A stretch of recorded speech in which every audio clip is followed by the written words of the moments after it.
any habit you want to be. You can be lazy, you can be prompt, you can be late, you can be honest, you can cut corners. I mean, you have all these choices. And those are choices for you to make. Nobody else is going to make them for you. And I would suggest that you play this little game with me too.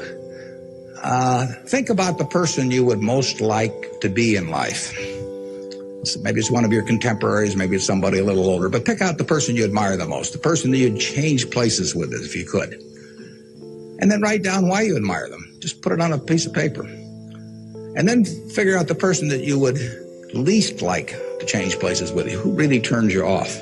Who do you find repulsive? And list the reasons why that person turns you off so much. And put those down on the other side of the paper. And then look at that list. And you'll find that everything on the left-hand side, what you admire in other people, the qualities they bring to life, cheerfulness, generosity, all kinds of things, you'll find those are things you can do yourself. It's very simple. You got to apply yourself, but the habits you form in doing that early on will carry you through life.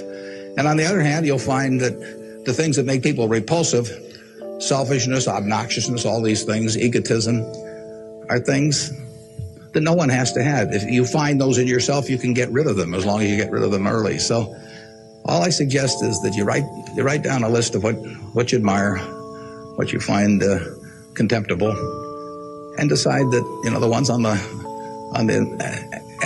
admired side are ones you're going to acquire for yourself. And if you do that when you're young, it'll carry you through the rest of your life. This doesn't work if you do it when you're 50 or 60. By then the habits are too well formed.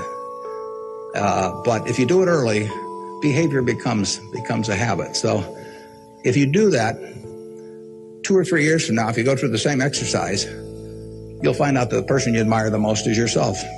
That can be a little dangerous under some circumstances, but it's not a bad thing. I mean, you want to be somebody you like, and you don't want to be somebody that you dislike. And form those habits early. You basically can't